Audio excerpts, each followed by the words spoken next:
Alex Koch here with TYT Investigates.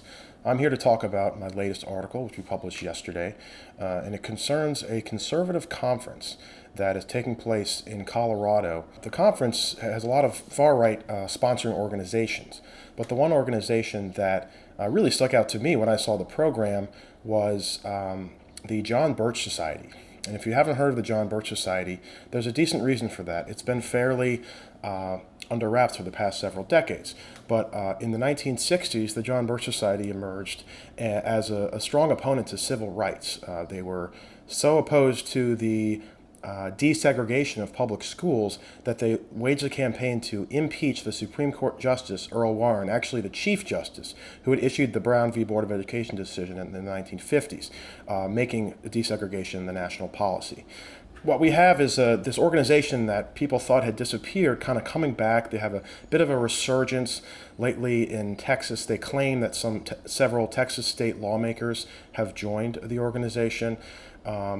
And they are co-sponsoring this event. It's called the Western Conservative Summit. It's taking place at Colorado Christian University, particularly the Centennial Institute, which is a sort of institute within the university, is the host. And a number of political officials are going to be speaking. Tonight, we have EPA Director Scott Pruitt, as well as Attorney General Jeff Sessions and U.S. Senator Cory Gardner of Colorado, all speaking this evening at opening events. We also have a disturbing number of people with extremely harsh views on Muslims, on LGBTQ people, all of whom are speaking.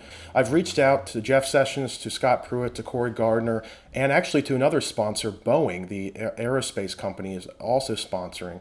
And no one has decided to reply to me yet. I'm hoping to get some answers by the end of today, and I'll share those with you on Twitter and perhaps a new article if I do. Let's go through a couple other people who are speaking who jumped out at me. David Horowitz. He's known for having the David Horowitz Freedom Center. It's a far-right think tank that essentially pushes out anti-Muslim propaganda. That's what it does. It's very pro-Israel and very anti-Muslim, anti-Palestine.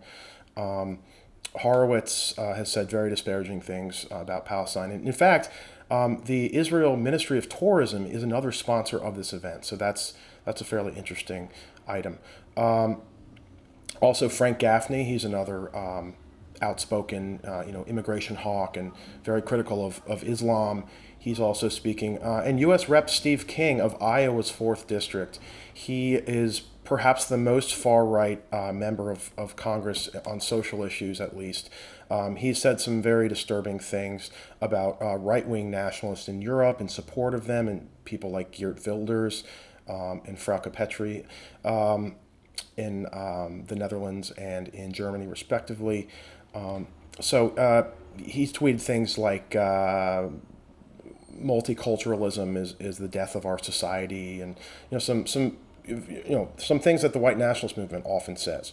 And a couple other people, Matt Walsh, he's known as extremely hostile to gay and transgender people. Also a member of the Family Research Council, which the Southern Poverty Law Center considers a hate group, anti-LGBT hate group. A member of that is holding a workshop. So we have a lot of people who are pretty polarizing, people with really reprehensible views who are speaking at this event. So I'm going to answer a few questions. Tim Bowen says, FRC with John Birch, it figures. Yeah, that's right. I mean, John Birch is known as, like I said, extremely anti-civil rights. A lot of people call it a racist organization. The Family Research Council is extremely far-right and openly bigoted towards the LGBTQ community. So the fact that they're both at the same event does make a lot of sense. They're part of the same right-wing social movement. I've got a question from Jesse Buchanan here. Just wrote a Medium article that the alt-right isn't gone, just waiting, and that's far scarier. So people are claiming that the alt-right is kind of crumbling. They're being kicked off of most hosting sites and domain services. Richard Spencer's altright.com is, I think, basically defunct, or it's relegated to the very depths of the dark web, the actual dark web, not the quote-unquote intellectual dark web.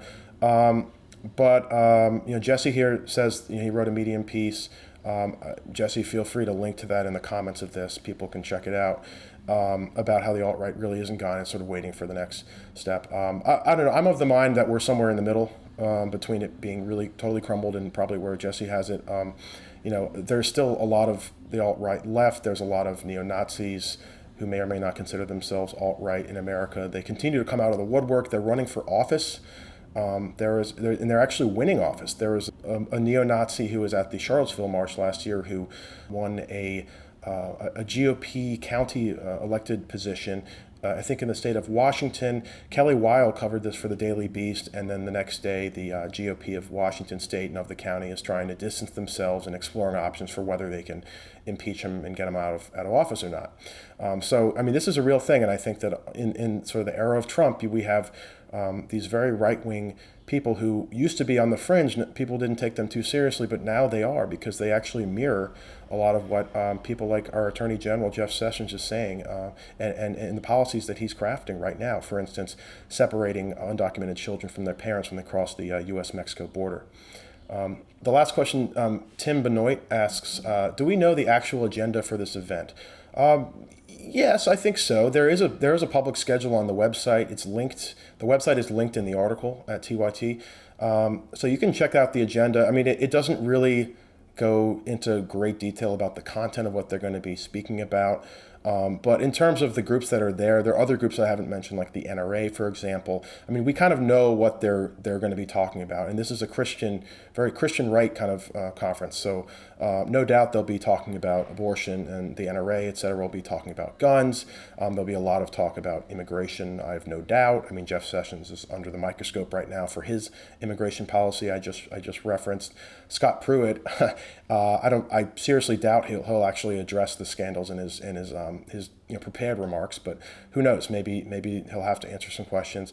I seriously doubt it's going to be televised. They'll probably publish a couple videos on YouTube after the event that they want to promote with, but I don't think there'll be a way for us to really see a live feed.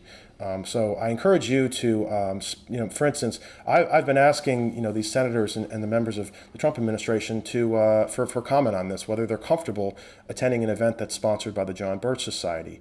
So I encourage you, if you're concerned, if you live in Colorado, call up, Senator Gardner's office and ask him if he knows about this sponsor. That's what I'm doing, and I'm trying to get an answer, and that's your right as a constituent. And lastly, I haven't mentioned that Turning Point USA, otherwise known as TPUSA, which is led by Charlie Kirk and Candace Owens. They're also a sponsor. Both Kirk and Owens are speaking at the event, and they share a lot of the ideology that some of the other sponsors do. In addition, TPUSA, as several reporters, including Jane Mayer of The New Yorker, have written about extensively, Ashley Feinberg at HuffPost as well, they have a habit of hiring racists. And these hires, current and former, have sent very racist tweets that are public now after being deleted but archived. So I encourage you to Google TPUSA, Jane Mayer and Ashley Feinberg. You'll find their articles too. And I actually did a piece last year about the funding of TPUSA, which I'll go ahead and link to in the comments here. Thanks a lot for watching. Please make sure to follow us at facebook.com/TYT Investigates. On Twitter, we are at TYT Investigates. I'm at Alex Koch. Would love to get more feedback from you, and thanks for watching.